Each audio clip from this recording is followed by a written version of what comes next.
안녕하십니까. 당신도 할 수 있다. 수익회인 팁입니다. 오늘은 좀 책이라기보다 제가 가지고 있는 자료가 있어요. 그래서 그 자료를 좀 기반으로 신입 및 경력사원 입사 어드바이스, 좀 조언 조금 정리를 해봤습니다.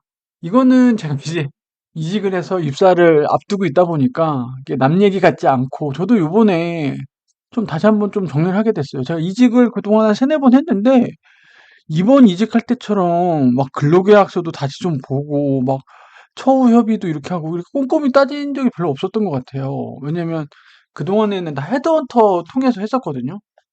근데 이번에는 이제 헤드헌터 통한 전형도 있었고, 근데 이번 거는 이제 제가 실제 그 회사 사이트에 채용 공고 보고, 인적성 보고, 그러니까 헤드헌터 없이 제가 실제 인사팀이랑 하다 보니까 그런 거를 좀 많이 하게 됐어요. 그래서 헤드헌터 분이 하는 것보다 좀 더 제 거를 더 잘 보게 된 거죠. 그게 오히려 더 나은 것 같기도 해요. 헤드헌터 분은 뭐 통상 임금이나 이런 거, 뭐 사이닝 보너스 약간 덮어놓고 잘 모를 때, 근데 이제 첫 이직 때부터 이런 걸 알았으면 어땠을까 조금 아쉬움이 들긴 하네요. 근데 저도 이제 이직을 몇 번을 하고 어쩌면 전 이제 이게 마지막 이직이 될지도 몰라요. 네, 그러다 보니까 이참에 좀 준비를 잘하고 들어가자, 라는 생각으로 그리고 했고, 그래서 저랑 비슷한 상황에 계시는 분들, 우리 지금, 저 얼마 전에 기사 봤는데 지금 역대급 채용 한파라고 하더라고요. 지금, 또 구직 사이트 보면 또 되게 포지션도 많긴 하거든요. 그런 거 보면 확실히 공급과 수요 간의 간극이 큰 것 같아요. 회사는 약간 경력 있는 경력직들, 조금 능력 있는 경력직들을 선호하고, 근데 이제 경력이 없는 신입들이나 경력이 좀 모자라신 분들은 이제 그 스펙이나 그 요구 조건에 이제 해당하지 않으니까 지원할 수조차도 없는 거죠. 지원해도 좀 잘 안 되고. 기업의 눈높이가 여긴데, 이제 실제 구직 시장에서는 이제 요쯤인 거죠, 요쯤. 근데 이분들, 물론 이거 넘어가는 분들도 계시긴 하는데, 그러니까 이 사람들은 그 오퍼를 여러 개 받는 거예요. 그러니까. 솔직히 제가 잘났다는 게 아니고, 예, 진짜, 그래요, 진짜. 예, 이게 양극화가 심해진 것 같아요. 그리고 요즘 그런 말 있잖아요. 다들 경력 사업만 뽑으면 난 경력 어디서 쌓으란 말이냐. 정말 그런 것 같아요. 불황이고, 회사들도 대기업들도 심지어 공채는 안 하고 다 경력 사원으로 이제 적임자, 소규모 인원만 하려고 하다 보니까, 왜냐면 공채 쓰면 비용도 많이 들고 대규모를 뽑아야 돼서 쉽지 않거든요. 그러다 보니까 대기업들이 공채를 안 하면 이게 취업 시장이 급속하게 이제 좀 침체되는 부분이 있어가지고 그래서 정권이 이제 새로 오거나 할 때 이제 대기업 그 항상 신고식 하잖아요. 대기업에서 그러면 뭐 채용 공고 막 발표하고 우리 몇 명 뽑겠다 뭐 역대급 뭐 그런 게 다 있거든요. 정권의 약간 부스팅과 함께 새로운 정권이 왔을 때 경제 살리기를 해야 되잖아요. 그리고 이제 대기업 총수들 모아놓죠. 이렇게 인사하고 막 경제적 대한민국 경제의 역군이 돼서 뭐 해주십시오. 그럼 뭐예요? 채용 늘려라 이거겠죠. 투자 많이 하고. 지금 정권 말미에 지금 또 상황도 안 좋고, 뭐 정치적인 얘기를 하려는 건 아니고요. 그게 다 맞물려 있는 것 같습니다. 경기도 안 좋고. 이제 좀 들어가 볼게요. 그래서 일단은 제가 기획이라는 부서에 있다 보니까, 기획이라는 부서의 고객은 누굴까? 임원이죠, 임원. 임원. 임원 중에서도 CEO, 회장님, 그런 분들하고 이제 곁에서 일을 하기도 했고, 제 보고 올린 게 이렇게 올라가기도 했고, 결국엔. 그래서, 그러면 이 CEO 많이 하잖아요. 그럼 이 사람들의 역할은 뭐냐? 이 사람들의 역할은 뭐냐? 근데 이게 꼭 기획이 아니어도 적어도 회사를 다니시면은요, CEO 분들이 도대체 뭘 하시는지 정도는 약간 상식선에서 좀 알고 그분들을 좀 이해하고 그런 그렇게 그런 마인드를 가지고 본인의 일을 하는 거랑 아닌 거랑 또 차이가 있거든요. 그래서 이런 것도 한번 좀 봐주시면 좋고 그래서 이 CEO뿐만이 아니고 상사, 팀장님 그분들과 잘 지낼 수 있는 부하의 조건 그래서 감동 주는 부하 직원, 나만의 승진 비결 이런 게 있거든요. 이게 다 하나하나가 칼럼이에요. 칼럼 관련된 글이 있었거든요, 이게. 제가 그걸 가지고 있어가지고 제가 요거를 칼럼 읽은 걸 내용을 좀 정리를 해서 근데 이 칼럼이 이미 20년 전 얘기입니다. 셀이야 진짜 셀이. 지금은 추억의 이름이 됐는데 삼성경제연구소라고 해서 약간 그 직장인들의 네이버 지식 쇼핑 같은 그런 연구소였어요. 지금은 역할이 달라졌죠. 지금도 있어요. 삼성 글로벌 리서치라고 해가지고 이게 바뀌었어요. 근데 이 글로벌 리서치의 전신이 셀이죠, 셀이. 한때 셀이에서 너무나 좋은 자료들이 많이 나왔죠. 정보 검색 거기서 하고 구글 나오기 전에 막 거기서 온갖 많이 하고 박사분들도 많이 계시고 해가지고 기업들이 이제 경영계획 짤 때 셀이에서 내놓는 그런 막 전망 자료들 있거든요. 그런 거 같이 다운받아가지고 막 그렇게 하기도 하고. 예.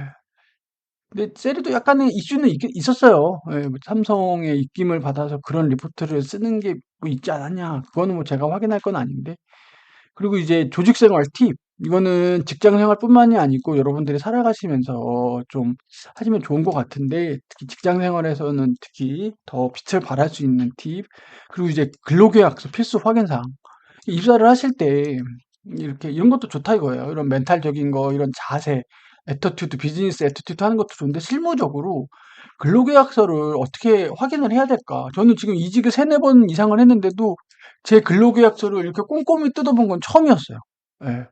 서우협의가 오고 그래서 임금이 제 구성이 이렇게 이렇게 돼 있고 이 파트별로 서우협의 주신 거랑 제가 생각하는 거랑 뭐 이런 거. 그리고 요즘에는 그리고 예전보다 시대가 달라진 게 유튜브에 없는 자료가 없어요. 여러분들이 만약 검색하시잖아요. 지금 이 내용도 그렇고 다 있어요. 다 있어요. 정말. 노무사분들도 그렇고 정말 많은 자료들이 많아요. 그러니까 예전에는 막 그 먼저 이직한 사람들 막 그런 경험담 듣고 막 그랬었거든요. 아니면 헤드헌터한테 얘기 듣고. 근데 이제 지금은 정보가 다 오픈이 돼 있습니다. 그러니까 꼭 확인을 해주세요. 여러분들 관심 갖고 찾으시면 돼요. 이게 얼마나 중요한데요. 근로자한테는 근로계약서가 진짜 중요하고 여기에 이제 악성, 극소조항이 없는지 꼭 살피셔야 돼요. 나중에 저도 지난 시간에 했지만 첫 이직이 실패했었다고 그랬잖아요. 사인인 보너스 때문에. 그 기업들이 그런 짓을 해요. 근데 제가 잘 몰랐던 게 제 불찰이죠. 누굴 탓하기 전에. 예. 사인인 보너스 포함해서 제 전 직장 총 연봉을 맞춰준 거죠. 근데 이제 1년 지나니까 사인인 보너스는 없어지고 그럼 연봉이 깎이는 거죠, 저는. 이런 계약을 제가 했었어요. 진짜 바보 같았죠. 지금 생각해도 진짜 바보예요. 어떻게 그런 계약을 했는지. 기본급 이 전 직장의 거 그대로 하고 여기도 살짝 업하고 그 외에 뭐 사이닝을 받았으면 모르겠는데 그것도 아니고 이걸 왜 했는지 모르겠어요. 헤드헌터도 사이닝 보너스 이런 얘기 안 하는 거예요. 그냥 연봉 맞춰줬지 않냐 이런 식으로 얘기하니까 이게 죄송해요. 이런 우를 범하지 않기 위해서 여러분들 꼭 체크해 주세요. 예. 좀 말이 길어질 것 같아서 빨리 들어가도록 하겠습니다. CEO는 뭐냐? CEO들은 뭐 하는 사람들이냐? 뭐, CEO도 경력이 여러 개입니다. 막, CEO만 하시다가 오시는 분들도 계시고, 전문 경영인이죠. 아니면 밑에서부터 쭉 성장해서 CEO를 이렇게 역임하시는 분들도 계시고, 공채 출신이나 뭐, 그래서 뭐, 성골이네, 진골이네, 이런 얘기도 있고, 이젠 더 이상 성골, 진골의 시대가 아니다. 외부 경력자, 외부 경영자 출신 안 치자. 그런 것도 이슈잖아요. 그래서 CEO는 딱 보면 그 조직에서 가장 연봉을 많이 받으시는 분이죠. 그만큼 그 조직의 영향도와 리스크가 크다고 보시면 돼요. 여러분들의 연봉이, 여러분들의 연봉이 그 회사에서의 영향도라고 보시면 돼요. 누가 그 말을 하더라고요. 예. 여러분들의 연봉이요, 어, 회사에서, 여러분들이 몸담고 있는 회사에서의 영향력이라고 보시면 돼요. 그렇게 보시면 되고, 그래서 내부와 외부를 잇는 고리다. 이게 여러 가지가 있죠. 외부에서 오신 경영자들은 이 외부에 대한 뭐라 그러죠? 네트워크가 되게 잘 돼 있어요. 그래서 유능한 뭐 경영자들을, 임원들을 데리고 오기도 하고 본인이 막 팀 전체를 데리고 오기도 해요. 근데 이거를 좀 안 좋게 보시는 분들도 있죠. 너무 굴러 들어온들이 계속 기존에 있던. 근데 내부에서 쭉 성장하신 분은 이제 해당 조직 문화를 많이 아는데 이 외부 네트워크가 좀 부족하신 분들도 계시죠. 근데 CEO는 제가 봤을 때는 견문이 넓고 다양한 경험, 다양한 비즈니스, 인사이트를 좀 보유하신 게 나은 것 같아요. 예. 설령 내부에서 성장하셨던 CEO들도 계속 외부 네트워크를 쌓으셔야 돼요. 예. 그래서 뭐 MBA도 가고 막 그런 거잖아요. 그런 게 다 이유가 있다고 보고요. 그래서 외부 세계는 뭐냐? 이거 고객이에요, 고객. 되게 CEO죠, 뭐죠? 회사에서의 정점에 있는 분이잖아요. 고객은 어디죠? 영업사원도 이런 사람들, 오히려 고객은 이 사람들이 만난단 말이에요. 모멘트 오브 트루스. 고객과 접점은 이 말단 직원들이 더 있을 수 있단 말이에요. 근데 여기 있는 사람들은 이제 현장에 나갈 일이 없죠. 책상에. 그래서 경영 컨셉 중에 MBWA라는 게 있어요. 그러면 고객과 접점, 고객을 알 수 있는 현장 경영을 해라 이런 얘기예요. 현장 경영을 하라라는 얘기가 요거랑도 좀 일맥상통을 합니다. 그래서 CEO는 해당 인더스트리에 고객을 창출하고 어떻게 창출을 했는지 감동을 줄 수 있는지 해야 된다는 거예요. 세멀튼이 뭐라고 했어요? 세멀튼. 월마트의 세멀튼. EDLP 했죠. EDLP가 뭐예요? 이게 고객 감동을 주는 서비스예요. 에브리데이 로우 프라이스예요. EDLP를 한단 말이에요. EDLP. 고객 창출하고. 우리의 고객은 우리의 철학, 고객 그 회사의 철학은 어디서 와요? 고객에게 주는 거예요. 오는 거죠. 고객 감동에서, 고객 가치에서. 그거를 누가 해요? 이걸 누가 하는 거죠? CEO가 하는 거죠. 우리의 회사의 컨셉은 우리가 고객에게 줘야 되는 가치는 그거야. 여기서 말하는 외부 세계는 고객인 거죠. 그리고 핵심 비즈니스를 결정하는 거죠. 기업 내외부 이게 중요합니다. 환경 변화. 이 환경 변화를 CEO들은 되게 민감하게 캐치해야 돼요. 우리는 매일 똑같은 하루를 사는 것 같죠? 근데 그게 누적적으로 3년, 5년이 지나면 어떻게 돼 있죠? 시장이 반대돼 있어요. 쿠팡 얘기를 들어. 10년 정도 됐죠. 10년 전에 쿠팡이 지금의 이 같은 모습을 할 거라고 누가 예측했을까요? 아무도 예측 못했어요. 예. 국내 리테일은 여전히 뭐 이마트, 신세계, 롯데 뭐 이런 애들이 할 수 있을 거라 생각을 했죠. 근데 10년 만에 지금 어떻게 했죠? 이 몇십 조 되는 리테일 시장을 판도를 엎었죠. 근데 우리는 그동안 어떻게 살아왔어요? 매일 조금씩 조금씩 살아왔죠. 이 환경 변화, 이거를 잘 봐야 된다는 거예요. 그래서 집중해야 될 거, 철수해야 될 거. 여기서 관련된 경영 컨셉 나오죠. 뭐죠? 수익지대. 나에게 돈 벌어다 주는 고객을 3년, 짧게는 3년에서 5년 정도 재정의 해라. 이거와 관련된 또 경영 컨셉 있죠? 와일성 기술, 시장에 판을 없는 기술. 이게 최첨단 기술을 말하는 게 아니에요. 고객의 니즈를 한 번 그제까지 채워주지 못했던 애들이 갑자기 A라는 업체가 고객의 니즈 이동을 채워주지 못했던 걸 채워주기 시작해요. 그러면 갑자기 고객들이 이동을 한다는 거예요. 새벽 배송, 예를 들어서 전혀 로켓 배송, 전혀 이제까지 아무도 안 해주던 거를 그 가치를 실현을 한 거잖아요. 그게 와일성 기술이라는 거죠. 로켓 배송이. 주문 당일 배송, 그게 지금 어떻게 되죠? 시장에 넘어간 거죠. 비즈니스는 이런 거예요, 이런 거. 변화. 예. 그런 걸 잘하는 CEO가 필요한 거죠. 그리고 이런 외부 환경 변화 속에서 현재와 미래의 균형을 추구한다. 자, 미래를 준비한다고 해서 현재 밥벌이하는 이걸 어떻게 해야 돼? 다 팔아치고 가야 돼요? 아니죠. 밸런스 유지해야 돼요. 캐시카우로 캐리어도 하면서 신성장, 그래서 나온 게 뭐예요? 이거랑 관련된 거 뭐예요? 맥킨지 3 호라이즌이죠? 이거 넘어가고, 이러고 넘어가고, 이렇게 지속 성장하기 위해. 이런 게, 저는 경영 컨셉을 좀 하다 보니까 이게 다 연계되어 있다는 게 느껴져요. 아, CEO 관점에서 그 경영 컨셉들이 다 연계가 있구나. 미래를 준비하는 게 뭐냐? 맥킨지의 세븐 호라이즌이죠. 세븐 호라이즌. 예, 이렇게 성장의 축을 계속 가는 거죠. 예, 이게, 보세요. 이게 없어지고 이렇게 가는 게 아니라 이게 기반이 돼서 가는 거예요. 이게 밑거름이 된다고요. 이게 디딤돌이 되는 거예요. 디딤돌. 깃돌. 이게 없애고 이렇게 가는 게 아니고. 그렇기 때문에 뭐예요? 균형이라는 거예요. 현재와 미래의 균형. 근데 이렇게 하는데 왜냐면 CEO는 요렇게 했으면 좋겠다는 모양을 그렸는데 막 옆에 이해관계자들이 있어. 어디도 있고 지주사도 있고 어디 뭐 계열사도 있고 이게 점점점 얘가 꿈이 커져.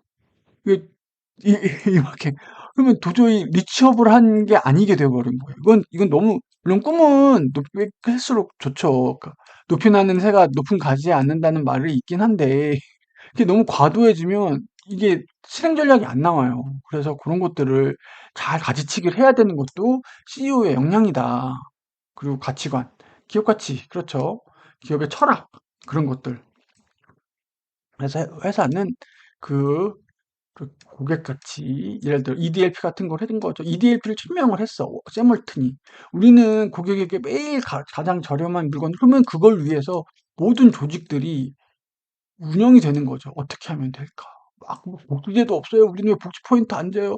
우리는 왜 임금 인상 안 해줘요? 그런 것들이 어찌 보면 그런 척박한 환경이 다 녹여 있는 거예요. 세월처럼 그런 말도 했어요. 주말 출근을 두려워하는 자, 리테일러가 될 수 없다. 아, 이거, 이게 누가 만든 내용인지 모르겠는데, 그런 얘기를 했어요. 왜? 리테일러는 주말에 제일 장사가 잘 되거든요. 예, 오프라인 기준으로. 예, 백화점도 그렇고, 마트도 그렇고. 왜냐면 직장 다니느라 하다가 이제 주말에 이제 장 보러 나온단 말이에요. 그러면 리테일러, 세몰튼 그 대형마트 하셨던 분은 어떻게, 그때가 맥이죠. 엄청 사람들이 많이 살 거 아니에요. 그런 말도 했어요. 이런 것들이 어떤 일하는 방식, 그의 조직 문화, 이런 것들이 왜 그렇게 척박했을까요? EDLP 때문에 그런 거죠. EDLP. 왜? 월마트가 부르짖는 고객 가치, 고객 감동, 고객 창출하는 그 가치관이 EDLP였기 때문인 거예요. 예. 지금 월마트는 막 인공위성 띄워가지고 해당 매장들 재고 막 다 스캐닝 해가지고 필업 치고 막 그래요. 예. 지금 뭐 아마존이 뭐 주가로는 엄청 높긴 한데 실적으로는 아마존이 아직 아마 그 월마트의 반도 안 돼요.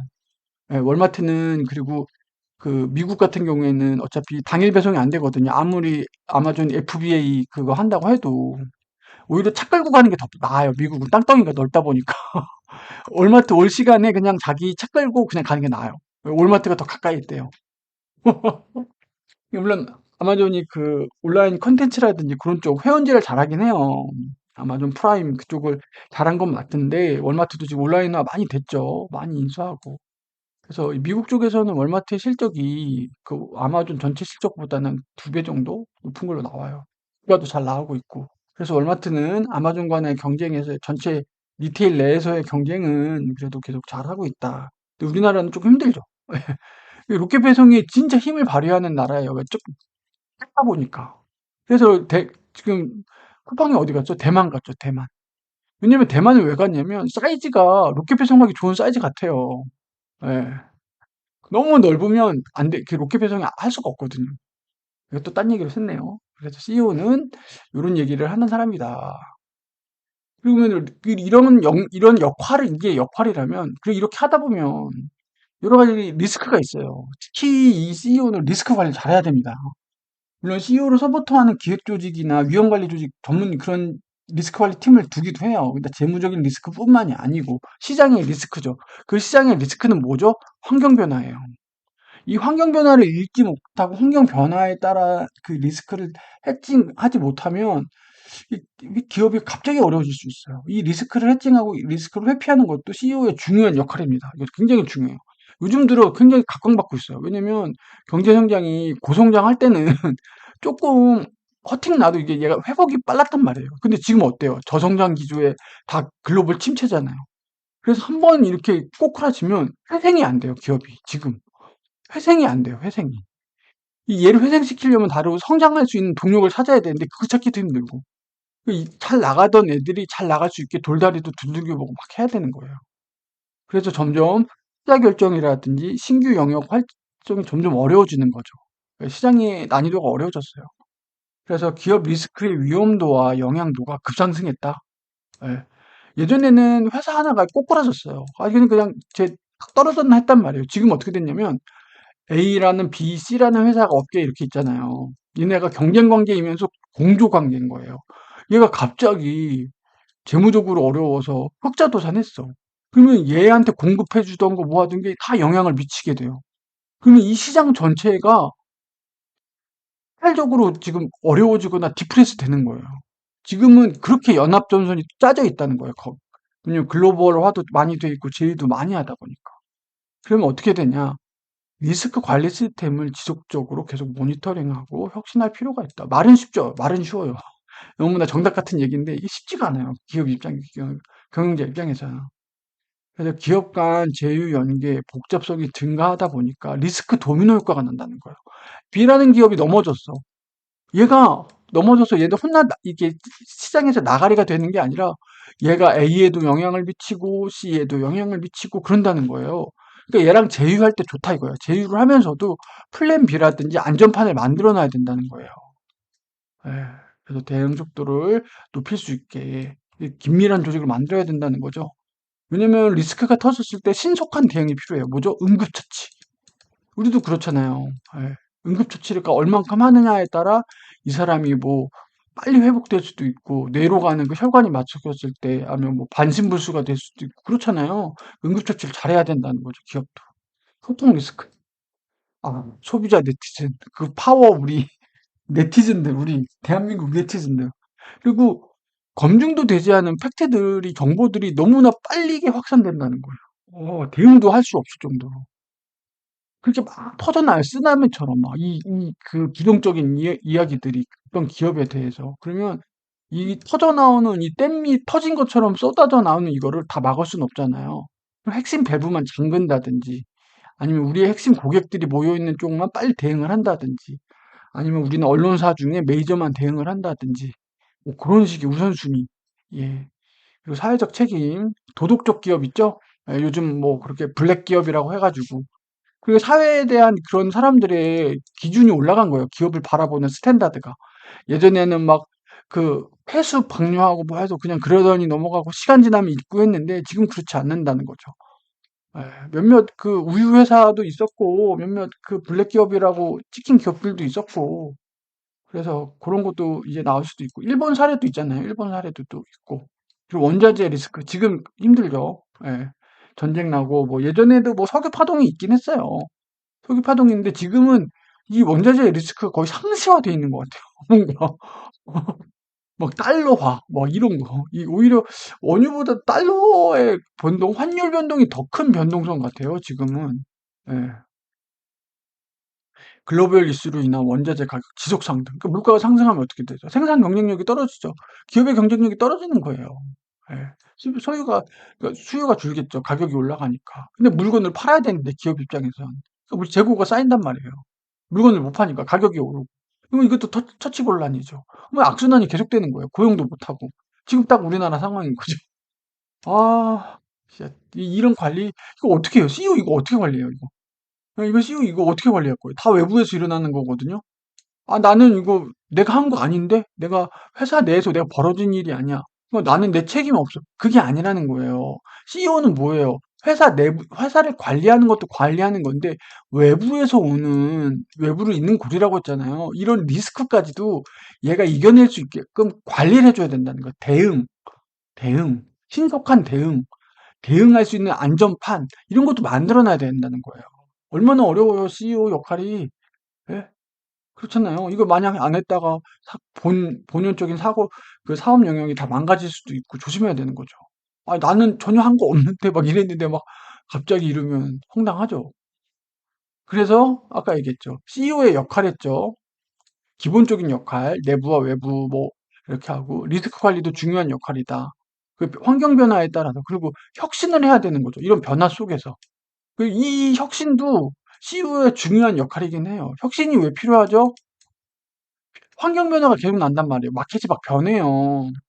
근데 예전에 입었던 모두 그 프로토타입, 올드 타입이란 말이에요, 얘가. 근데 환경 변화가 되려면 얘를 바꿔야 되는 거죠. 혁신이라는 건 체인지라고 보시면 돼요. 바꾼다. 체인지도 있지만 적응한다라고 보시면 돼요. 사실 시장이 이렇게 변해가고 있단 말이에요. 고객도 변해가고. 그러면 얘를 어떻게 돼요? 변화해야 되는데 얼마나 이 기업이 변화하기 어려우면 무슨 말로 하는 거예요? 혁신이란 말을 붙인 거예요. 혁신이란 말을. 조금 바꿔서는 안 된다는 얘기인 거예요. 예, 그래서 CEO의 중요한 역할 중에 하나가 또 혁신인데, 그럼 구경꾼과 방관자냐? 아니죠. 얘는 판을 깔아줘야 된다는 거예요. 이 혁신을 하는 거는 몇몇 드림팀을 보통 짜요. 왜냐면 한 번에 전체로 바꿀 수가 없거든요. 그래서 이 긍정의 기운을 하는 그 드림팀을 짜요, 얘네들이. TF라든지 애자일 조직을 짠단 말이에요. 프로젝트를 하고 돌린단 말이에요, 얘들이. 그럼 얘네가 이제 성공 사례가 되고 얘네가 막 가동이 되면서 확산이 되죠. 근데 문제는 뭐냐면 이 팀 한다고 될 게 아니고 얘를 돌리기 전에 멍석을 깔아줘야 돼요. 이 팀이 갈 수 있게. 이 멍석 깔아주는 게 누구예요? CEO라는 거예요. CEO에 보이지 않는 역할. 얘 너 뭘 믿고 그렇게 설쳐? 드림팀, 너 뭘 믿고 그렇게 적혀 있는 거? 내 뒤에 CEO 있어. 이게 되는 거예요. TF가 성공할 수 있냐는 이 드라이브가 세게 걸린다는 거는 이거는 CEO가 뒤에 있냐 없냐, CEO의 서포트가 있냐 없냐는 거예요. 얘네들이 다른 부서들이 이 TF 말 왜 듣겠어요? CEO가 하니까 하는 거예요. 회장님이 하니까 그러니까. 저도 처음에 프로젝트 막 하고 할 때 저희 그 전략기획팀이 가면 막 협조를 많이 해줬단 말이에요, 팀장들이. 근데 여기 막 담당자 붙여주고 카운터파트 붙여주고 우리가 요청하는 자료 주고 얼마나 귀찮겠어요. 본업도 바빠 죽겠는데 근데 왜 했겠어요? 이 팀장님이랑 여기 팀장들이 우리 전략기획 팀 뒤에 이사님이랑 CEO가 있었기 때문이에요. 예, 해당 그 회사는 프로젝트로 하고 전략기획이 얼마나 힘이 세는지 보이는 거죠. 예. 그렇다고 뭐 무소불위의 아나무인의 그런 걸 하면 안 되죠. 당연히 일을 하기 위한 거니까 우리는. 그리고 그렇게 성과가 나면 해당 조직들과 성과를 나눠 갖는 거죠. 그래서 여기서 승진자도 나오고, 예, PM을 이쪽에다가 하시는 거죠. PD라고 해가지고. 실질적으로 막 진행하고 리서치하고 보고서는 저희가 다 써요. 쓰는데 여기서 하셨던 분과 같이 공조를 해서 그래서 승진자 내기도 하고. 그럼 서로 윈윈이잖아요. 좋잖아요. 여기 또 딴 얘기 했네요. 예. 그런 멍석을 깔아줘야 되는 역시다. 혁신의 명석 깔기. 그게 그 CEO의 역할 중에 하나다. 그래서 초기 혁신에 친하죠. 예, 막 CEO가 여기저기 막 팀장들, 부문장들, 본부장들이랑 이렇게 미팅을 하면서 이렇게 공부를 떼는 거예요. 아, 우리 변화해야 될 것 같은데, 아, 우리 비상경영 해야 되나? 막 위에서 프레셔에서 분위기 살벌하게 만드는 게 아니라 긍정의 기운. 막 그래서 막 하원홀 같은 거 하잖아요. 그런 게 다 이유가 있는 거예요. 자, 우리 이제 해보자. 이거 지금 시장이 이런데 이렇게 해보자. 그게 타운홀 같은 게 다 그런 거예요. 소통하고. 예. 이런 걸 하는 거죠. 혁신. 그래서 뭐 캐치프레이즈 걸고 하는 거 있죠. 그리고 그러다면 더 이제 인재 양성. 아, 요번에 우리 신입들 공채 새로 뽑아보자. 요쪽 파트로 아니면 뭐 경력자들 뽑을 때 신사업 쪽 하는 사람들 좀 적극적으로 뽑아보자. 응? 이게 나오니까 이게 되는 거예요. 이게 그냥 뽑는 게 아니에요, 여러분들. 이게 뭐예요? CEO의 의지인 거예요. CEO가 혁신을 하려는. 예. 그리고 개인이 혁신을 했을 경우에는 성과를 확실하게 보여주고 특허 출원 같은 것도 해주고 회사가 이런 귀찮은 거 회사가 해주고 대신에 특허 보상은 개인한테 이런 식으로.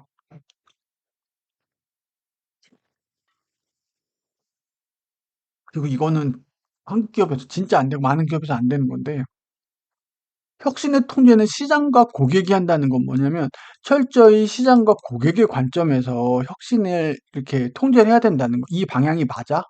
이쪽으로 가는 거 맞아? 너무 과하지 않아? 이런 판단을 누가 한다는 거예요? 시장과 고객 관점에서 해야 된다는 거예요. 어떤 일개 개인의 본부장, 일개 CEO의 관점이 아니라 설령 CEO가 그런 말을 했더라도 CEO는 시장과 고객의 관점을 대변해서 해야 된다는 거예요. 그렇게 해야 이 혁신이 왜냐면은 뭐라요? 혁신을 하는 이유가 뭐죠? 시장의 방향, 고객이 원하는 방향으로 변화되는 게 혁신이라고 그랬죠? 그러니까 당연히 이게 나침반이 돼야 되는 거죠. 개인의 어떤 일개 플레이로 되는 게 아니고. 그렇죠. 그리고 아이디어를 활성화하는 시스템 구축하고, 원래 본업이 있는데 막 아이디어가 샘솟다. 그러면 업무 시간 활용할 수 있게 그런 걸 눈치 주지 말고. 예. 그래? 야, 이거 괜찮은데? 이거 좀 디벨롭 해보자. 그럼 팀을 붙여줄 수 있겠죠. 예, 그런 식으로 육성하는 게 필요하다. 근데 이거 3번과 4번은요, 솔직히 힘들긴 해요. 요거까지는 어떻게 되겠는데, 2번도 안 되죠. 그냥 이거. 이것만 해줘도 다행이에요, CEO는. 근데 2번, 3번, 4번이요. 이거를 제가 경험했던 회사에서는 이게 쉽지는 않긴 했어요. 삼성 같은 경우에는 이게 많다고 들었어요. 예. 특허 되게 많거든요, 삼성. 예. 이걸 개인에 해주겠죠, 보상으로. 그런데 이 2번, 3번, 4번을 다 하는 회사는 모르겠어요. 예. 그리고 CEO, 그래서 CEO가 성공을 했어요. 문제는 뭐냐면 CEO가 성공을 하게 되면 모두가 CEO 말 듣잖아요. 거의 무소불위의 말을 권력을 휘두르 주시게 되는데 물론 페이 CEO도 있어요. 그 로얄 패밀리 CEO가 아니라 창립자 CEO가 아니라 이제 전문 경영인이라고 해서 월급 받고 일하시는 예, 임시 직원인 CEO 분들도 계시긴 하는데 일단은 그렇다고 하더라도 그분들의 어떤 의사결정이나 이런 게 전체 회사와 조직을 좌지우지하니까. 근데 그러다 보면 이제 요런 게 조금 생기는 거죠. 내가 해 봤는데 내가 아는데 이렇게가 되는 거죠. 물론 그분들의 해안과 경험과 인사이트를 무시하는 건 아니에요. 근데 거기에 너무 함몰되면 이게 쉽지 않다는 거죠.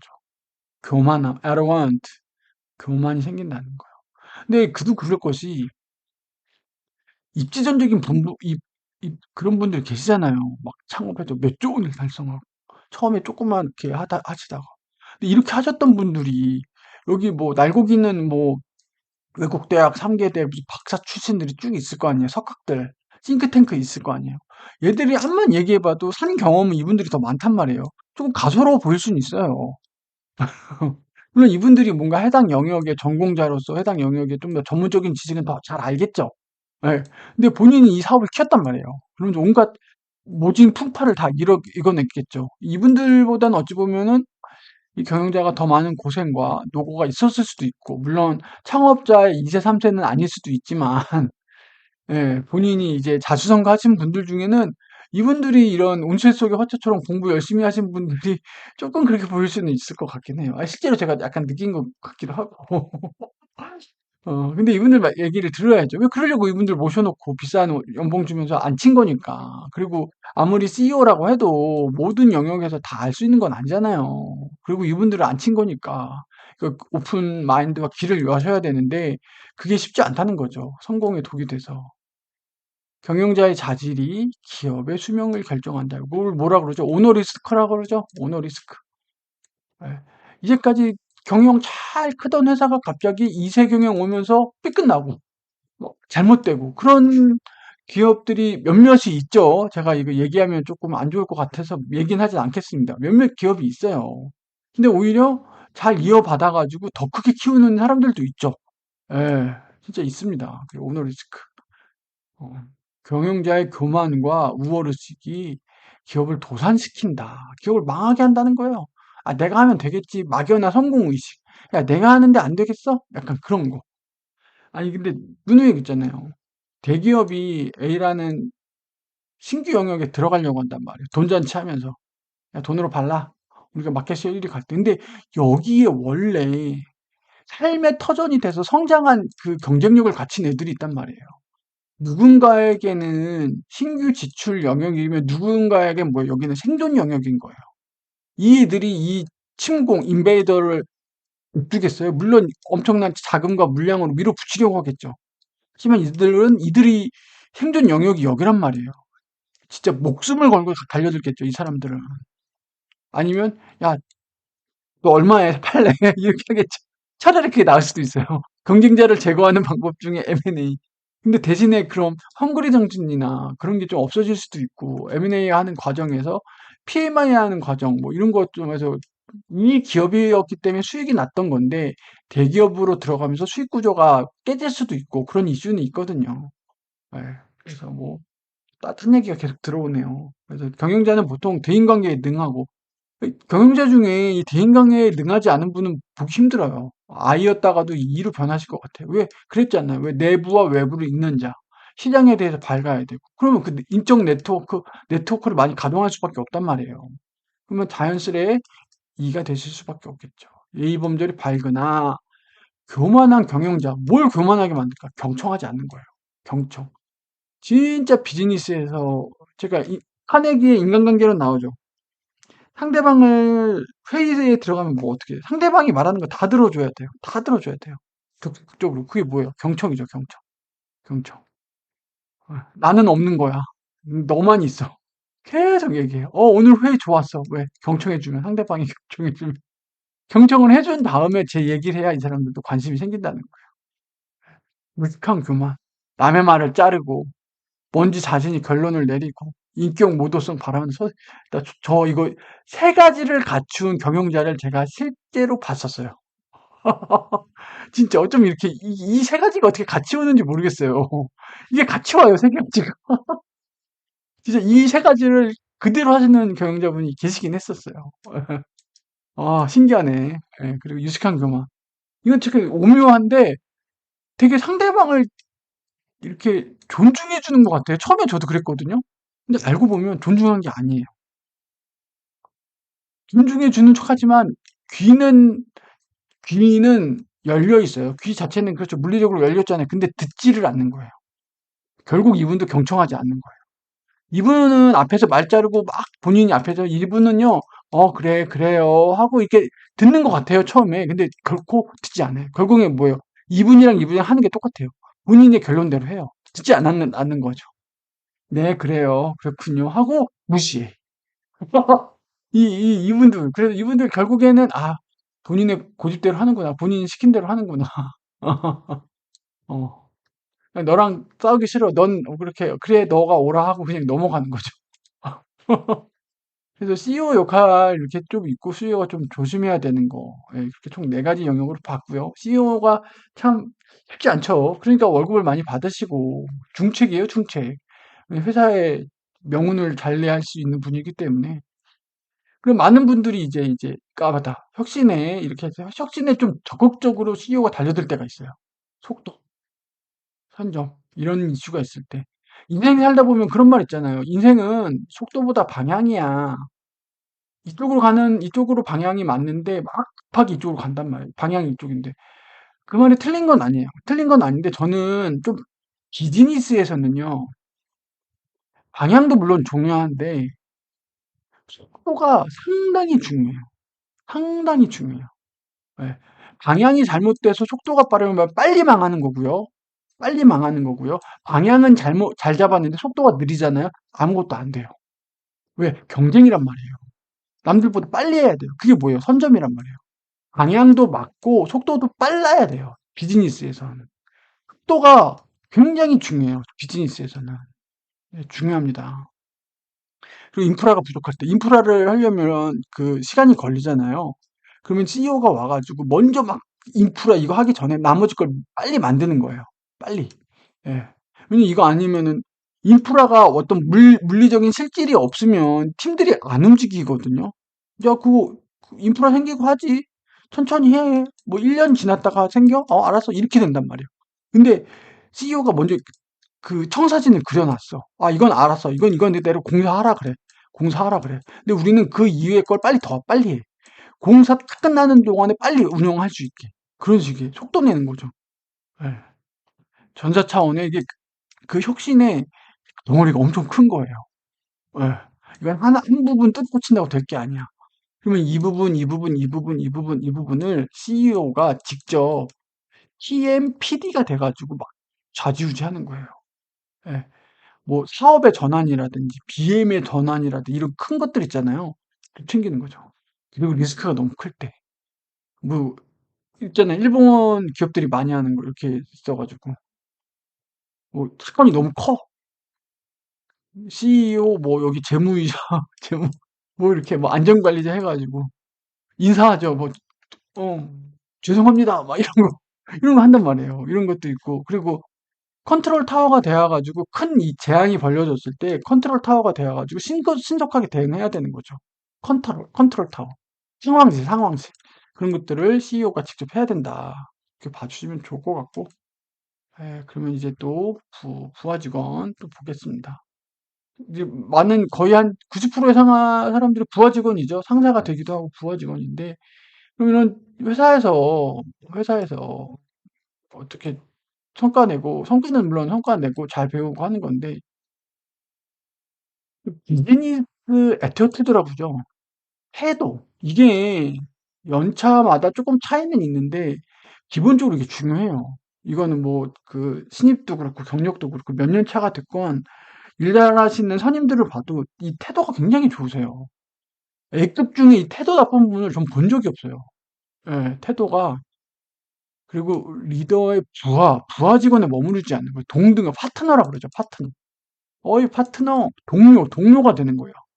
팀장님과 동료가 되는 거예요. 야, 잠깐만. 그 조직상에 오피셜하게 직급만 낮은 거지 업무적으로는 뭐예요?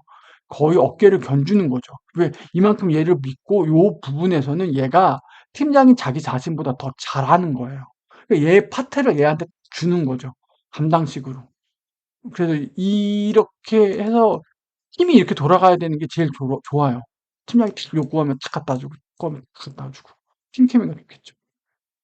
그래서 참모 동지로 성장한다. 그래서 서 오디네이터가 부활하면 이거 팔로워예요. 팔로워. 예. 그래서 주어진 일만 하는 딱새가 하지 마. 요것만 할래가 하지 말고 제가 별로 좋아하는 말은 아닌데 주도적으로 일해라. 사장처럼 일해라. 주인의식 갖고 일해라. 이런 느낌도 좀 있긴 해요. 그러면은 이제 월급 많이 줘야 되는데 이제 약간 솔직히 전 그 정도까지는 아니고 A라는 일을 줬으면 요거만 헐랑하는 게 아니고 A와 관련된 이슈들이나 좀 고민 조금 해보면 나오는 것도 있잖아요. 요 정도만 해서 조금만 더 정리를 해서 갖다 드려도 팀장님은 좋아해요. 막 이거를 막 BC 그 정도까지 너무 오버일 수도 있는데 그럼 그렇게 갖고 가면 더 좋겠죠. 걔는 S급이고. 그래서 시키는 것 이상의 덤을 해서 플러스 알파를 좀 보여라. 그래서 찍새가 되라. 딱새가 맞은 찍새. 내가 찍어가지고 일을 해라. 이런 식의 말장난 같긴 한데. 그리고 이거 막 신입사원 막 너의 그 팔팔한 뇌를 좀 빌려보자. 막 영리한 기바람이잖아요. 결국 팀장님은 뭐예요? 신뢰야, 신뢰. 내가 얘를 믿을 수 있어? 믿으려면 어떻게 돼야겠어요? 실수가 있으면 안 돼요. 실수가 있으면. 얘한테 일 시키면 불안불안해. 자꾸 엑셀 숫자 틀리고 막 수식 틀려. 그러면 얘 어떻게 일을 시켜요? 이거 들고 지금 대표님 들어가야 되는데. 안 된다고요. 쫀쫀해요. 예. 보고서 A 들어갔어. 출력했는데. 갑자기 고장났네? 모니터 B 바로 띄울 수 있게 해놓든지. 예. 그런 거. 위기 대처 능력과. 이게 다 경험에서 나오긴 하거든요. 그러니까 백업을 잘하고 그런 것들을 되게 이게 그 예상치 못했던 상황에 대해서 임기응변도 잘하고 위기 대처 능력 이런 게 또 중요하다는 거죠. 영리함과 기발함은요 잠깐이에요. 그리고 해당 업무를 쭉 오래 하잖아요. 양이 어느 정도 확보되면 질이 올라가요. 저는 그렇게 믿고 있습니다. 비즈니스에서. 철저한 사전 준비 이런 거 필요하는 거예요. 음. 팀장님이 예를 들어서 외부 업체에 누구 만나러 가. 팀장님 잘 다녀오십시오. 고개 숙이고 와 오늘 어린이날이다. 이게 아니에요. 이게 아니에요. 이게 아니에요. 팀장님이 당연히 요구하시죠. 외부 업체 가실 때 그 참고하실 매터리얼 준비하죠. 물론 당연히 해요. 준비하고 그리고 팀장님 가 계신 동안에 회의하고 할 때 스탠바이 하는 거예요. 노트북 켜고. 그리고 사내 메신저 있죠. 켜놓고 그 실적 조회 화면 같은 거 켜놓고 최근 뭐 이 드린 자료 있잖아요. 요거와 관련된 링크들 켜놓고 구글 띄워놓고 왜 팀장님이 여차하면 콜한단 말이에요. 그러면 여차 바로바로 드려야 돼요. 그러니까 팀장님이 외부 업체 갔다 와 어린이날이다 놀자가 아니라 여러분들은 팀장님 뒤에서 이 상황실 요원이 돼가지고 팀장님을 백업해드려야 되는 거예요. 왜 팀장님이 노트북 들고 그 보고하시고 뭐 하다 보면 손발이 없단 말이에요. 그러면 잠깐 짬나는 사이에 누구누구 담당 이거 숫자 어떻게 된 거야? 뭐 통계적 자료 맞아? 그러면 빨리 드려야 되는 거죠.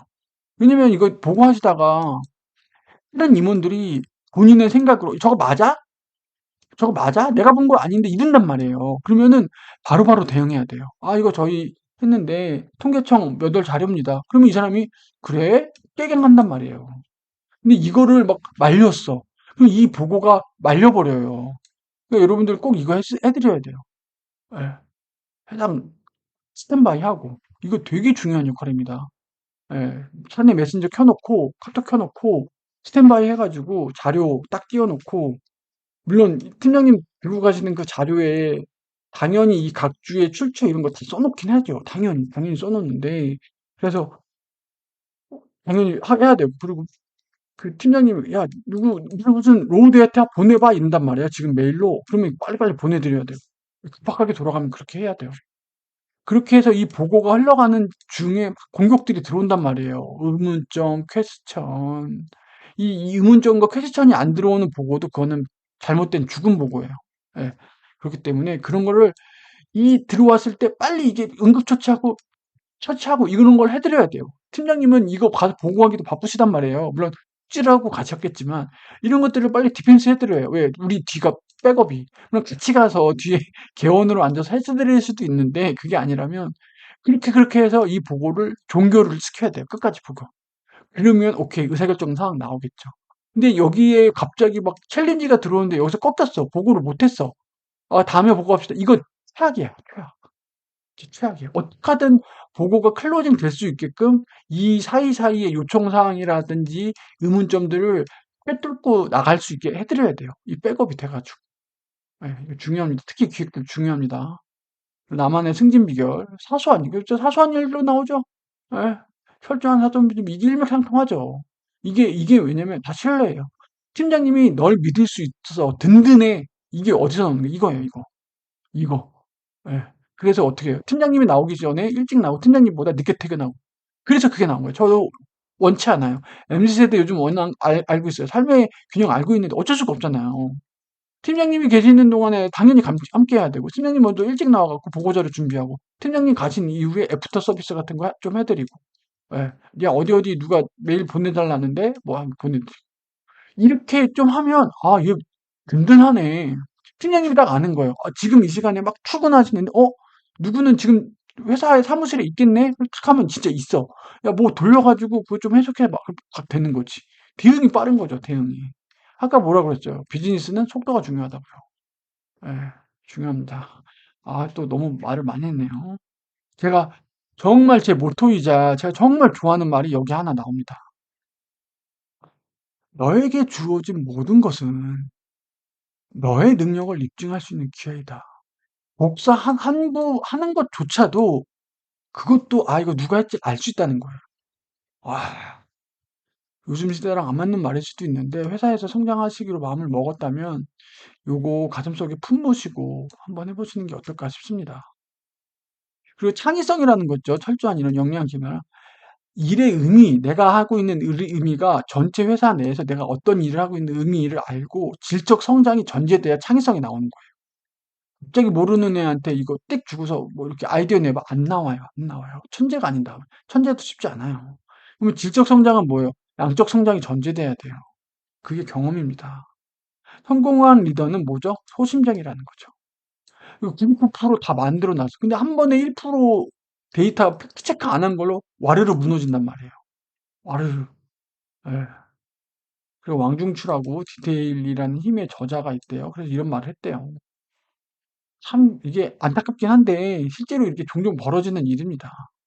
그래서 좋아하는 일보다 일을 좋아하는 이게 별로 좋아하지는 않는데 이 말을 어쩔 수가 없어요. 회사에서 살아남고 하려면 이 사랑받는 우리가 부하 직원으로서의 어떤 그 역량을 좀 갖추려면 이런 비즈니스 애터튜드 태도가 필요하다는 거죠. 예. 이게 막 싫어하시는 분들도 계실 수 있고 이미 이게 20년 전 자료예요. 세리 CEO로 나오는 컬럼들이에요. 이게 다 세리 CEO를 대상으로 나오는 컬럼들이에요. 다 이런 게. 제가 그 자료 20년 전 자료인데 이미 쾌쾌 묵은 자료인데 근데 지금 봐도 비즈니스의 어떤 회사에서 일하시는 CEO 뭐 직원들 관통할 수 있는 잘 정리되지 않았을까? 아무리 시대가 변하고 뭐 워라밸이 어떻고 MZ세대가 어떻다 하더라도 회사는 변하지 않는 가치는 있어요. 이렇게 일하는데 여러분 어떤 팀장이 이 부하 직원을 싫어할 수 있겠습니까? 그렇지 않을까요?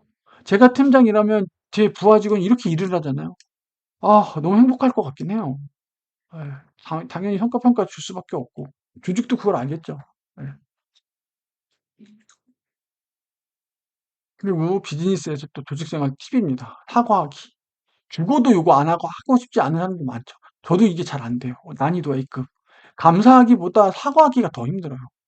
감사하는 건 그냥 혼자만의 고백이에요. 아이, 그래, 뭐. 근데 사과는 뭐예요? 다른 사람과의 관계예요. 내가 고개를 숙여야 된다는 거. 왜냐면 인간은 방어 기제가 있거든요. 그래서 망각의 동물이 되는 거예요. 수치스러운 기억 잊게 되죠. 괴로운 기억 빨리 잊게 돼요. 근데 이 사과는 뭐예요? 내가 잘못을 한 거예요. 그거를 여러 사람들한테 인정해야 돼요. 이게 되게 힘들어요. 내 잘못을 다른 사람한테 백기투항하고 인정한다는 게. 그리고 나서 뭐예요? 맹세하죠. 다시는 안 그러겠습니다. 이것도 어려운데 이것도 어려워. 그럼 또 묻죠. 너 다시 안 그랬어? 안 그럴 거야? 어떻게 안 그럴 건데? 너 어떻게 다음에 번에 또 안 한다는 거 내가 너 어떻게 믿지? 그 방법까지 마련해. 이게 세 가지예요. 감사하기보다 사과의 기술이 제가 봤을 때 10배는 더 어려워요. 10배는. 근데 이것만 잘해도 비즈니스에서 진짜 왜 이거를 잘 못하는 사람들이 너무 많으니까 사과만 잘해도 위기 극복이 된다는 거예요. 그래서 어설픈 사과는 반감의 사고, 진정성이 없고 영혼을 닮아라 이런 말 하잖아요. 정성스러운 사과는 호감을 낳는다. 그러니까 저번에 어떤 분은 약간 좀 저랑 실갱이가 있어요. 근데 그분이 실수한 게 명백해졌죠. 근데 속으로, 커 봐. 너 어디 한번 보지. 근데 그분이 너무 사과를 깍다시 하시니까 제가 오히려 조금 얼굴이 붉어졌어요. 아, 그래. 너 그렇게 너 나한테 막 싸웠지? 뭐, 제가 막 하니까 아니에요. 괜찮아요. 매니저님. 저도 실수할 때 있죠. 괜찮습니다. 너무 막 그렇게 죄송하고 미안해 하니까. 약간 그렇긴 했어요. 그러면서 좀 관계가 좋아졌죠. 뭐 허심탄회하게. 예. 그래서 대인관계의 명수, 좋은 평판 기업은 사과를 통해서 위기 관리 잘한다. 이게 저는 신라호텔 사례 있었잖아요. 한복 입은 분이 그 파크뷰 뷔페에 들어가는데 입장이 곤란하다고 막 그랬었나 봐요. 왜 한복이 좀 옷이 이렇게 길다 보니까. 그래서 뭐 뷔페에 입장하기 뭐 위험한 옷이라고 해갖고 그게 막 이슈화 돼갖고 돌아다녔거든요. 그래서 신라 호텔 뭐 어쩌고 저쩌고 막 말도 안 되는 막 뭐 친일 호텔이냐 막 이런 말까지 나올 정도였어요. 근데 우리 그 신라 호텔의 최고 경영자께서 어떡하죠? 바로 그 다음날 직접 찾아가서 사과를 하죠. 그리고 재발이 일어나지 않을까. 저는 이 사과에 정석을 봤다고 저는 생각을 해요. 그러니까 그때 여론이 어떻게 됐어요? 싹 돌아섰죠. 돌아섰다기보다 다 용서해주는 분위기였잖아요. 예, 정말. 신속하게 그것도 그 조직의 최고 CEO가 직접 가서, 아, 사과의 3단계, 반성, 뭘 잘못했는지 얘기를 하죠. 내용, 그리고 실행을 합니다. 그리고 재발 방지하기 위한 맹세를 하죠. 아름답다. 이거 얼마나 어려워요. 이거 얼마나. 이거 연인 사이, 부부 사이에서도 얼마나 힘들어요. 예? 내가 뭘 잘못했어? 그래서 이거 안 할게. 안 할게. 그리고 이걸 다음번에도 안 하기 위해서 뭐 서약서를 쓴다든지. 근데 서약서 쓰면 또 하죠. 아니면 뭐 카드를 자른다든지. 약간 신용카드를 자른다든지 또 만들죠. 근데 신용카드 그런 거 재발 방지. 진짜야 반성한다면 본인이 전적으로 해결해라. 야, 이 3프로세스 중에 제일 어려운 거. 이거. 와. 진짜 본인이 어떤 사건이 커졌단 말이에요. 회사에서. 근데 이게 누가 뭘 안 해주고 뭐 핑계 대고 싶겠죠. 이거 내가 왜 잘못이야. 어? 누가 나한테 안 알려줬잖아. 전에는 이렇게 해줬는데 지금 이렇게 해줬잖아. 이렇게 된단 말이에요. 네가 잘 줬으면 됐잖아. 근데 제가 확인 안 한 것도 저도 분명 책임 있잖아요. 책임이 100% 책임이 없을 순 없거든요. 그러면 그 일에 말려들지 않았겠죠. 사과를 할 그 사건 사고에 말려들지 않았겠죠. 제가 정말로 저도 책임이 없다면. 근데 말려들었다는 건 책임이 있다는 거잖아요. 그러면 에 이렇게 한다는 거예요. 귀신 작전 하지 마라. 예.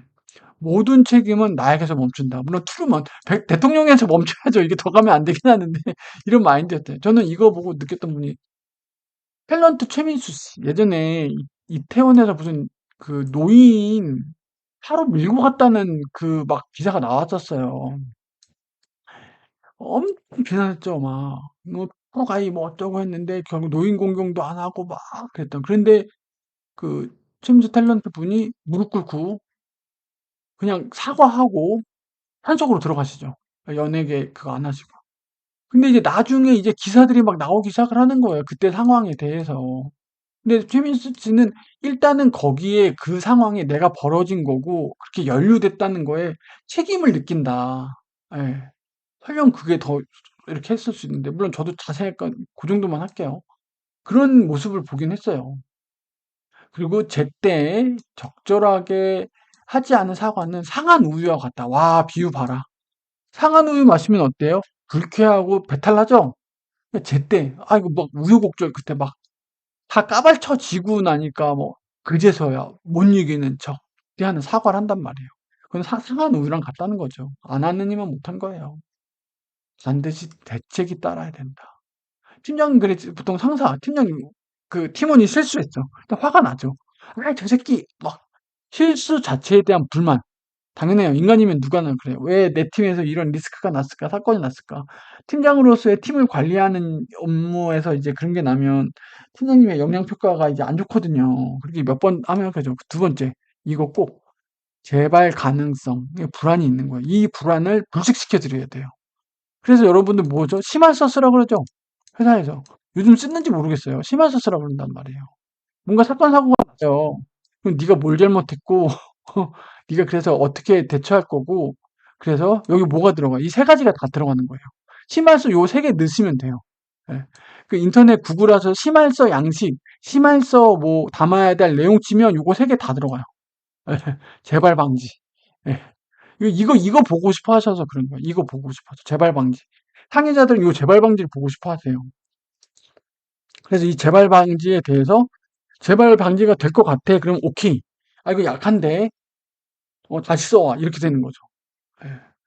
그래서 진정한 사과는 분노를 호감으로 바뀌고, 아까 그랬잖아요. 제가. 처음에 그분이랑 막 실갱이 부르고 싸웠는데, 그분이 너무 깍듯하게 사과를 하시니까, 오히려 호감으로 바뀐 거죠. 그리고 불신에서 신뢰로 바뀐 거죠. 자주 반복되면 안 돼요. 실수는. 위기 극복하는 거죠. 진짜 비즈니스도 그렇고, 사람 사이의 관계에서도 사과가 정말 힘든 것 같아요. 예. 왜냐면 우리 뇌는 방어 기제가 있어서 우리 뇌에 약간 역행하는 느낌이거든요. 그래서 힘든 것 같아요. 그래서 성숙한 거예요. 그래서 이 사과라는 게 성숙한. 그냥 사과 띡 하고 하는 게 아니라 이게 진정한 사과, 진정한 사과, 진정한 사과. 이거는 진짜 성숙한 사람의 교양 같아요. 예, 사과는. 정말. 예. 좀 감사하게 좀 보겠습니다.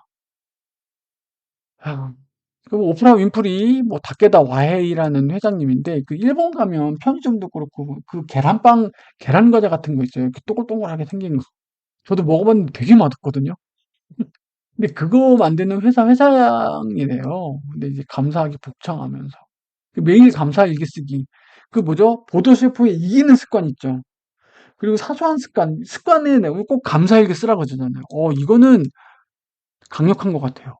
저 5가지 못 찾고 있어요. 근데 제가 그랬잖아요. 아, 오늘 점심 맛있게 나왔네. 그것만이라도 감사하자. 오늘 날씨 굉장히 좋구나. 해가 쨍쨍 떴네. 그것만이라도. 그렇게 하고. 그래서 T 법칙이라는 건 골프공이 이렇게 있잖아요. 골프공 요렇게 올리는 걸 T라고 하거든요. 이걸 티사 친다 이러잖아요. 골프공 올려놓는단 말이에요. 근데 이거 치고 나서 이게 뭐지 퉁 튀거든요. 이게 요걸 잘 챙겨야 된대요. 왜냐면 다음에 또 티샷 칠 때 이 티가 없으면 애매하거든요. 오히려 골프공은 많대요. 근데 오히려 이 티를 잘 챙겨야 된다고 하더라고요. 어떻게 해서 티셔츠, 티를 챙기든 감사의 마음을 챙겨라. 항상 감사를 일발장전 해놓는 거예요. 누가 뭐 조금 미소를 줬고, 문을 잡아줬고, 뭐 이렇게 자료를 줬고, 항상 감사의 마음. 그리고 요거, 제일 중요한 거. 감사. 빠를수록 좋다. 빠를수록 좋다. 사과도 빠르긴 해야 되는데, 진정성을 갖고 요 세 가지를 갖추고 하는 게 필요해요. 사과도 빨리 하긴 해야 된다. 예, 근데 감사는 빠를수록 좋아요. 누가 제가 부탁을 했어요. 근데 알았어, 알아. 오케이 하니까 돼 있어. 그러면 다른 무슨 일 아주 급한 거 빼고는 바로 연락한다든지 바로 하죠. 그러면은 막 연락하면 얘가 막 안 받아요. 아, 저 지금 회의 중이니까 뭐 다음에 연락 주세요. 그러면 메시지 남기는 거죠. 아, 누구누구님, 제가 부탁드린 거 해주셔서 정말 감사합니다. 이렇게. 그리고 요즘에는 카카오 선물 잘 돼 있잖아요. 그냥 스타벅스 커피 쿠폰 하나 드리면 좋잖아요. 물론 직접 통화 한번 해서 감사하단 말 전하고 근데 뭐 바쁘시거나 뭔가 통화가 안 돼서 그러면 스타벅스 커피 쿠폰 하나 드리면 좋잖아요. 감사합니다 하고 그게 뭐 성의 없어 보이진 않을 거니까 그런 식으로 절대 미루지 마라. 감사한 유통기한 없어요. 얘는 상한 우유 갖다 그랬죠. 감사에는 유통기한 없애래요. 진짜 신뢰진 거는 두고두고 갚는 거예요. 두고두고 갚는 거예요. 예. 근데 돈을 꾸면요. 돈으로 갚으면 돼요. 이자 치고 뭐 일부 이자 치고. 근데 은혜를 입었잖아요. 이건 평생 갚는 거예요. 이거는요. 저는 그렇게 생각해요. 은혜를 입었으면 저는 그거는 평생 갚고 평생 감사해야 하는 거예요. 진짜 사람이 그러잖아요. 너무나 간절할 때 뭐가 누가 하나 해줬어. 근데 이 사람 입장에서는 그렇게 대단한 일이 아닐 수도 있죠. 근데 이 간절한 사람에게는 너무나 감사한 거죠. 너무나 감사한 거예요. 예. 아이가 막 너무 아파. 병원에 가야 되는데 택시가 안 잡혀. 근데 어느 택시가 쓱 지나가다가 아, 타세요. 쭉 간단 말이에요. 그럼 이 아빠 입장에서는 이 택시 기사님이 얼마나 감사하겠어요. 죽어가는 애를 살린 건데. 이 아이의 목숨을 이 기사님 때문에 살린 건데. 그렇지 않을까요? 예. 그리고 감사한 일은 동네방네 소문내라. 이거 왜 그럴까요? 도와준 사람과 도움받는 사람 모두 평판이 올라가요. 이게 별표 쳐놓으세요. 왜? 감사를 주고받으면 서로가 좋은 일을 한 거잖아요. 이게 서로 좋아진다. 제가 좋아하는 말 중에 그런 게 있습니다. 꽃을 건넨 당신의 손에는 꽃향기가 가득하다. 와, 이 말 멋있지 않아요? 꽃을 상대방에게 건넸어요. 그 아름다운 꽃을 상대방에게 줬단 말이에요. 그래서 그 꽃을 받는 상대방은 어떻게 했어요? 굉장히 기분이 좋겠죠?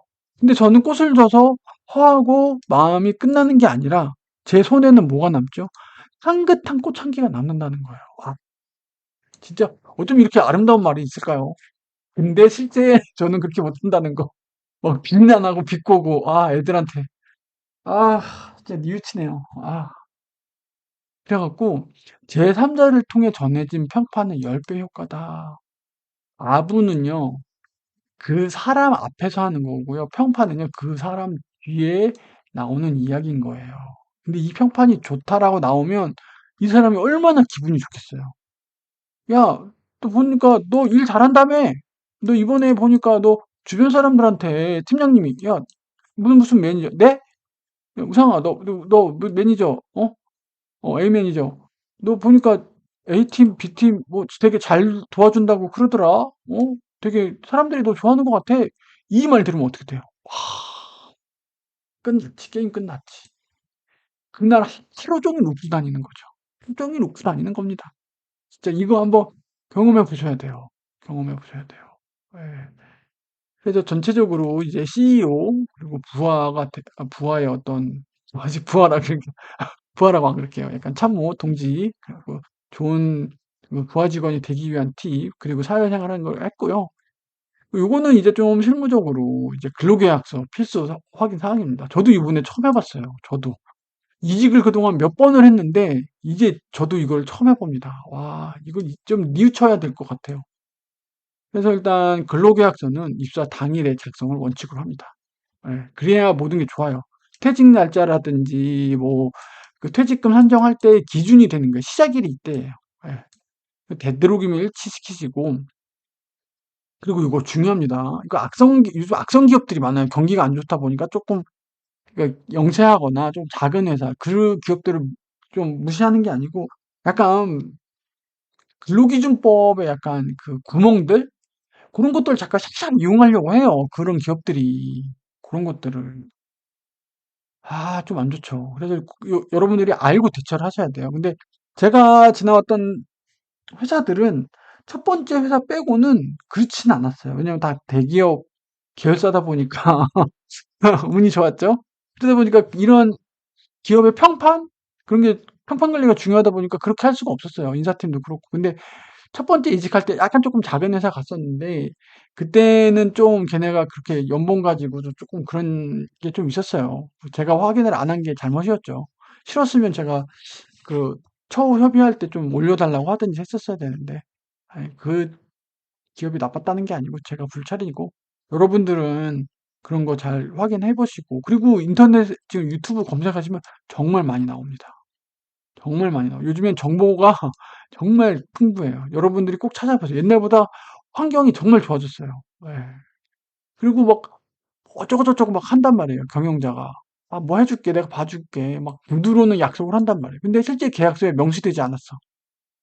여러분들 법원이고 다 그거고 다 문서주의예요. 문서주의. 그 문서 중에서도 근로계약서, 공식력 있는 게 이 계약서에 안 써 있으면 협의되지 않은 거예요. 구두를 협의했다? 그럼 구두를 협의했다는 걸 남기셔야 돼요. 어떻게? 문서로 메일이든 메신저로 달라고 하시든지 불가피한 경우 녹음을 통해서 해야 돼요. 사람 일이라는 건 몰라요. 예. 사람 일이라는 건 모르기 때문에 이건 기본으로 좀 해보시고 그리고 이제 가시면 되는데 물론 회사마다 다른데 그래도 월급직 뭐 일용직 이런 거야. 월급직, 징계 사유, 연차, 휴가, 4대 보험 한번 훑어보시면 돼요. 왜냐면 이거는 근로기준법에 보호받는 규정들이 있어요. 그래가지고 아무리 지금 근로계약서에 뭐 회사가 조금 다르게 쓴다고 해도 결국은 요거는 보호받을 수 있거든요. 물론 아닌 경우도 있어요. 아닌 경우인데 그렇게 이거 가지고서 그렇게 틀진 않아요. 틀진 않는데 이거 좀 그래도 중요한데 한번 보시면 되고 요거 조금 중요해요. 요즘 수습기간이라고 했죠. 수습기간. 제가 지금 경력사원 하면서 수습기간이 첫 회사 들어갈 때 OJT 할 때 그때 이제 임금 70% 통상 임금 70%할 때인데 지금은 아니죠. 지금은 아니고 근데 경력사 근데 수습기간이 있는 경력사원도 수습기간이 있을 수 있어요. 근데 그거를 잘 보셔야 돼요. 수습과 시용이라는 용어 차이가 있거든요. 얘는 정규직이에요. 입사일이 딱 있죠. 근로기간에 그 정함이 없음이어야 돼요. 대신에 이 기간인데 수습은 3개월로 한다. 이렇게 명시가 돼야 된다는 거예요. 계약직은 이렇게 정해진다는 거예요. 그 계약 날짜가. 나는 수습이라고 했는데 이게 정해져 있다. 그거는 정규직 아니에요. 계약직이에요. 이거 잘 보셔야 돼요. 이거 계약 기간. 네, 그리고 보통 근로계약 같은 거 연원일부터 연월 이게 보통 이렇게 해요. 근로개시 만기만 기재해요. 근로개시만. 왜냐면 정규직은 그 만기를 적어 놓지 않아요. 왜냐면 해당 해고로 들어가기 때문에 그리고 요걸 좀 잘 보셔야 돼요. 해고. 어. 왜냐면 이 근로계약 만기일이 정해진 거잖아요. 그건 계약 해지일인 거예요. 그러면 해고 없이 이 기간이 되잖아요. 그냥 얘는 고용관계를 연장 안 할 수가 있는 거예요. 언제든 여러분들을 자를 수가 있어요. 일단 그 계약일만 끝나면. 예. 조심하셔야 돼요. 예. 그래서 계약 만료는 해고 사유가 아니에요. 계약 기간이 명시된 경우에 계약 만료는 정규직의 경우 반드시 녹음을 통해 증거를 남겨라. 이런 것도. 그러니까 계약서랑 뭔가 내가 전달받은 내용이랑 뭔가 달라요. 그럼 그런 것들은 문서로 요구하거나 꼭 그 녹음으로 남기셔야 돼요. 예, 왜냐면은 법원이고 어디고 무슨 뭐 노동부고 다 그 근로계약서 기준으로 다 이렇게 하기 때문에 그렇죠. 해고 사유는 뭐냐면 계약이 만료되는 거기 때문에 해고 통지를 하지 않는 거예요. 그냥 계약 만료됐어요. 우리는 야 근로계약서에 그렇게 썼잖아. 올해 1월 1일부터 12월 30일까지 계약 기간이라고 했잖아. 계약 끝났잖아. 우리 계약 연장 안 할 건데. 그러니까 해고 사유가 아닌 거예요. 해고 사유가 되면 어떻게 돼요? 얘를 해고해야만 하는 이유를 사업자, 회사가 증명을 해야 돼요. 얘가 뭐 회사에 큰 피해를 입혔다는 둥, 뭐 했다는 둥, 그걸 입증을 해야 해고가 되거든요. 근데 계약 만료는 해고 사유가 아니잖아요. 그럼 그냥 계약 해지로서 내보낼 수가 있는 거예요. 그래서 중요한 거예요. 그래서 중요한 거예요. 이거 잘 보셔야 돼요. 정규직은 이게 정함이 없어요. 정함이. 근로기간 정함이 없으면 해야 돼요. 수습이라고 해도 이렇게 들어가야 된다는 거죠. 예. 수습 기간의 임금은 연봉의 뭐 80, 90 이거는 회사와 협의하기 나름이에요. 꼭 80, 90 안 받고 100%로 받을 수도 있어요. 다만 최저임금제 예, 수습 기간 중 최저임금 90%가 가능한데 근로기간이 1년 이상일 경우. 저는 솔직히 저는 여기에 해당되진 않아요. 여기에 해당되진 않는데 수습으로 이제 들어가시는 분들 요거 좀 잘 챙기시기 바라신다는 거죠. 여기 시용이랑 구분하시고. 보시고 그리고 임금 제일 중요하죠. 예, 근로계약서에서 제일 중요합니다. 무엇이 포함이고 불포함인지. 그래서 월급 보면 기본급이 있어요. 기본급은 어디나 있거든요. 상여가 있고 성과가 보통 있어요. 근데 이게 여기다가 뭘 넣느냐에 따라 달라요. 예. 그 식대 보통 넣고 연장 근로수당 이게 이슈입니다. 예. 이게 안 들어가 있는 게 좋긴 한데 보통 우리나라는 포괄임금제이기 때문에 기본급 월급 안에 요걸 좀 넣어놔요. 예. 뭐 고정 OT 요런 식으로 넣는단 말이에요. 얘가 한 달에 뭐 10시간 초과 근무할 거에 대한 금액을 상정해서 월급에다 넣어놔요. 예. 그럼 뭐예요? 10시간 초과 근무 안 해도 주는 거고 15시간 일하면요. 그냥 10시간만 주는 거예요. 그러면 이렇게 넣어놓으면 뭐죠? 회사 입장에서는 최소한 10시간 이상은 초과 근무를 시키고 싶겠죠? 왜? 이만큼의 월급에다 넣어놨으니까. 어. 이게 빠져 있으면 좋죠. 왜? 초과 근무할 때마다 별도로 이렇게 준다고 돼 있으면. 그렇죠. 예. 그래서 이게 만약 고정 OT가 뭐 20시간 들어가 있다. 그럼 어떻게 되는 거예요? 월급 받고 연장 근로수당 없이 월급 안에서 그냥 다 한다고 합의가 된 거예요. 예, 야근 수당 뭐 그런 거 별거 없이. 왜 네가 이미 너는 20시간은 너 초과 근무한다고 한 거야. 네 월급 안에 그게 다 포함돼 있다니까 이걸 잘 보셔야 된다는 거예요. 이걸. 그래서 야근 많은 회사의 경우 연장 근무에 대한 초과 수당 미지급이다. 왜? 월급 안에 들어가 있잖아요. 이걸 여기다 넣어놨단 말이에요. 예, 이걸 넣어놨단 말이에요. 그래서 한 5시간 정도 책정하고 여기다 넣어놨어. 고정 OT 뭐 이렇게. 연장 근무 이렇게 넣어놨단 말이에요. 그리고 막 15시간, 20시간 넣어놔. 그럼 시급이 주는 거예요, 여러분들. 실제로는 근무 시간을 초과해서 15시간, 20시간 했는데, 근데 이 월급은 뭐라는 거예요? 요 정도 하는 거죠. 5시간 정도로 돼 있는 거죠. 그럼 여러분들의 시급이 그만큼 떨어지는 거예요. 그렇게 되면 뭐가 안 좋죠? 연차 수당, 퇴직금에도 안 좋은 거예요. 왜냐면 연차 수당은 요걸로 하거든요, 요걸로. 그러니까 요거 뭐가 들어가 있는지 잘 보셔야 돼요. 예. 그리고 월급 안에 연차 수당까지 넣는 애들도 있어요. 이건 진짜 좀 악덕인데, 예. 그래서 되도록이면 월급은 그냥 기본급만 있는 게 좋아요. 식대 뭐 들어갈 수도 있긴 한데, 예. 예, 그 연장 근로수단은 빠져서 별도 지급이라고 돼 있는 게 좋죠. 예. 그게 좋고.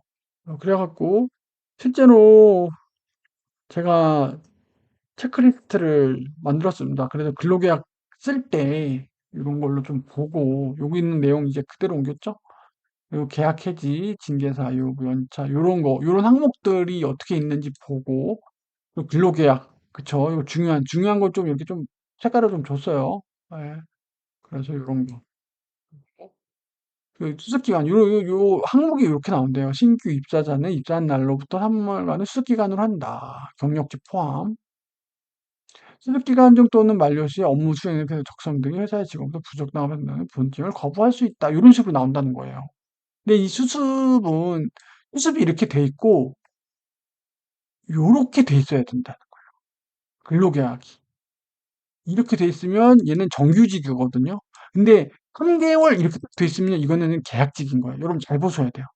수습이라고 해서 다 정규직인 애가 아니고, 그러면 거기에 맞게 근로계약 기간을 이렇게 놔야 된다는 거예요. 이렇게. 근로시간 정함이 없음이잖아요. 근데 다만 그 안에 수습이 3개월이라고 이렇게 명시를 한 거거든요. 이건 뭐예요? 3개월 계약직인 거예요. 근데 이거를 수습이라고 해놓고 이렇게 써놓으면 안 된다는 거죠. 예. 그래서 요거 근무 장소, 업무 내용, 뭐 소정 근로 시간 이런 거 휴일을 어떻게 할지, 포괄 임금, 요거 임금 있죠? 이런 거 얼마나 포함되는지 요거 꼭 챙겨보고, 그리고 임금 지급일, 이건 표준 근로계약서에 나와 있는 항목 기준으로 작성을 한 거거든요. 그래서 실제 회사에서 작성하는 거는 좀 더 간략할 수가 있어요. 예. 그리고 이런 연차 유급 휴관 같은 거 뭐 법에 따라서 하는 거라서. 그리고 요거 근로계약서 교부를 반드시 근로자 한부 받아야 돼요. 오늘 썼잖아요. 그러면 오늘 달라고 하세요. 네, 바로.